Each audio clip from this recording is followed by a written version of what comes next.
ایسے ہی معرفت کا جو سفر ہے معرفت الہی کی طرف، اس میں کیا انسان اکیلا چلتا ہے یا کوئی اور بھی ساتھ ہوتا ہے؟ چاند، سورج اور ستارے یہ آسمان کی طرف پیٹ کر کے سوئے ماں نظرند، یہ ہم انسانوں کی طرف دیکھ رہے ہیں۔ انسان کی فطرت ہے کہ جب کوئی سفر سٹارٹ کرتا ہے تو وہ سوچتا ہے کہ میرا کوئی ہم سفر ہو، کوئی شخص ساتھ دینے والا ہو تو سفر آسان ہو جاتا ہے۔ اگر ہم نشین ہم سفر کوئی جس کے ساتھ مینٹلی کمپیٹیبلٹی ہو تو انسان جو ہے وہ سفر اپنی منزل کی طرف رواں دواں بھی رکھتا ہے، اور بڑا جلد جتنا بھی کٹھن سفر ہو وہ لمحوں میں طے ہوتا ہے۔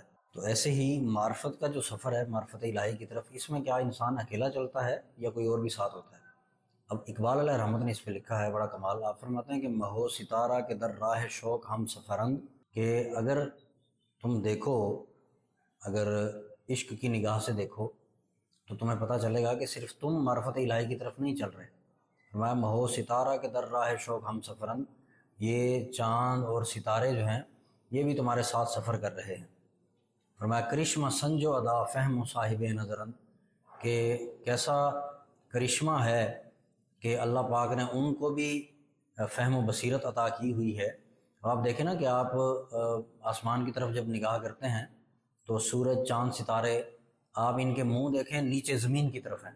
تو اقبال علیہ رحمت نے لکھا، آپ فرماتے ہیں کہ چہ جلوہ است دیدند در کف خاکی، کہ مجھ سے آکار میں ان کو کیا جلوہ نظر آتا ہے، کس ہستی کا جلوہ نظر آتا ہے کہ کفا بجانب افلاک سوئے ماں نظرند، کہ یہ چاند، سورج اور ستارے یہ آسمان کی طرف پیٹ کر کے سوئے ماں نظرند، یہ ہم انسانوں کی طرف دیکھ رہے ہیں۔